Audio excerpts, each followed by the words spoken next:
కాబట్టి వేద సంబంధంలో మనం ఎవరం కూడా ఏ విధమైన అనుమానం పడాల్సిన అవసరం లేదు. ఇది వేద ప్రమాణం. అంటే వేదం ఒక మాట చెప్పింది అనంటే అది అవశ్యము సత్యమే అయి ఉంటుంది. అసత్యమైనదేది వేదం చెప్పదు. ఏది నిత్యత్వ దోహదమో దానినే వేదం చెప్తుంది. అప్పుడెప్పుడో ఏదో అయిపోయిన విషయం కాదు మనకి చెప్పేది. ఇప్పుడు కూడా మనల్ని మనం అనువర్తించుకుంటే మనకు సరిపోయే విధంగా ఉండేటువంటిది వేదం.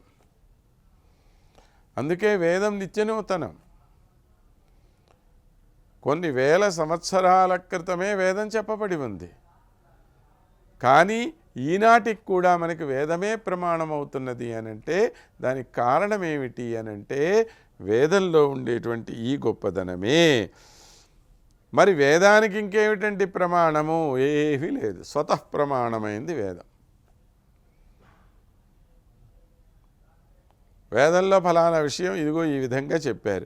దానికి ఏంటి ఆధారం? ఎవడు అడగటానికి ఏం లే. ఇంక దానిలో వేదమే ఆధారం. కనుక వేదం చెప్పినటువంటి ఈ మాటల్ని మనము గౌరవిస్తూ ఉంటాం. అందుకనే మొట్టమొదటిగా వేదాన్ని గౌరవిస్తూ భగవతీం అని చెప్పి అంటున్నారు. అంటే సాక్షాత్తు పరమాత్మ యొక్క స్వరూపంగా భావింపబడేది వేదం కనుక భగవతీం శృతిం అన్నాడు. ఇటువంటి మహిమాన్వితమైన వేదము ద్వారా ప్రతిపాదింపబడిన మహనీయురాలు ఎవరవమ్మా అంటే నువ్వే. వేదం చెప్పింది కదా మనకి ఈ విధమైనటువంటి విషయము. కాబట్టి మేము నిన్ను కీర్తిస్తున్నాము. ఏమని చెప్పింది అమ్మవారి గురించి? వద్దాం దానికి కూడా. త్వత్సద్గుణౌఘ.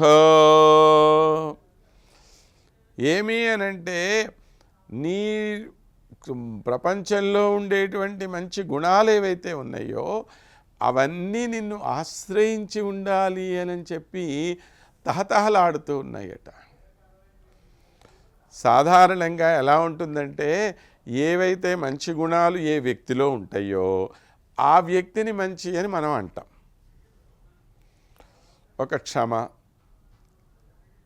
ఒక దయ, ఓ ధైర్యము, సహనశీలత, ఇలాంటి గుణాలు మంచి గుణాలే కదా ఇవన్నీ కూడా. ఇలాంటి గుణాలు ఎవరిలో అయితే ఉంటాయో వాళ్ళు చాలా మంచివాళ్ళండి అని మనం చెప్తాం.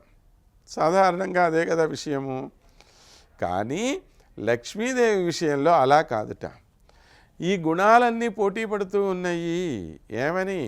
నేను లక్ష్మీదేవిని ఆశ్రయించాలి, ఆమెను ఆశ్రయించటం వల్ల నాకు గొప్పదనం వస్తుంది, ఆమెని ఆశ్రయించిన గుణాలకే గొప్ప గుణాలని పేరు, ఆమెను ఆశ్రయించని గుణాలు ఏవైతే ఉన్నాయో అవి చెడు గుణాలు అని పేరు. ఇప్పుడు ఇంతకుముందు మనం చెప్పుకున్నాం దయ. ఈ దయ అనే గుణం అమ్మవారిని ఆశ్రయించింది, చాలా గొప్పదిగా చెప్తున్నాం మనం. ఈర్ష్య అనే ఒక గుణం, ఇది అమ్మవారిని ఆశ్రయించలేదు, లేదా ఆమె దీన్ని స్వీకరించలేదు. కాబట్టి ఈ ఈర్ష్య అనే గుణాన్ని మనం ఏమంటున్నాము? నీచమైన గుణం అని చెప్పి అంటున్నాం మనం. అవునా? కాబట్టి మంచి గుణాలు అన్నీ కూడాను తహతహలాడుతూ ఉంటాయి అని చెప్పి కంబరామాయణంలో మహానుభావులు కంబరవారు రాస్తారు. ఆ గుణాలను గురించి ఏమని చెప్పమంటారండి బాబు? అవి అన్నీ కూడా సీతాదేవిని ఆశ్రయించటం వల్ల తమ గొప్పదనాన్ని పెంచుకుంటున్నాయి అని చెప్తాడు ఆయన. అంటే గుణాలకు కూడా ఒక గొప్పదనం ఎవరి వల్ల వస్తున్నది అనంటే అమ్మను ఆశ్రయించటం వల్లనే వాటికి గొప్పదనం వస్తున్నది. లేకపోతే ఏ విధమైనటువంటి గొప్పదనం వాటికి లేదు అని చెప్పి అంటున్నాడు. త్వత్ సద్గుణ ఓఘ అంటే అటువంటి గుణముల యొక్క సముదాయం ఏదైతే ఉందో, ఒకటి రెండని కాదు, అబ్బో ఎన్నెన్ని గుణాలు. మీరు ఎన్ని గుణాలని చెప్పుకోండి, అన్ని గుణాలు కూడా అన్ని గుణాలంటే అన్ని మంచి గుణాలు అని అర్థం.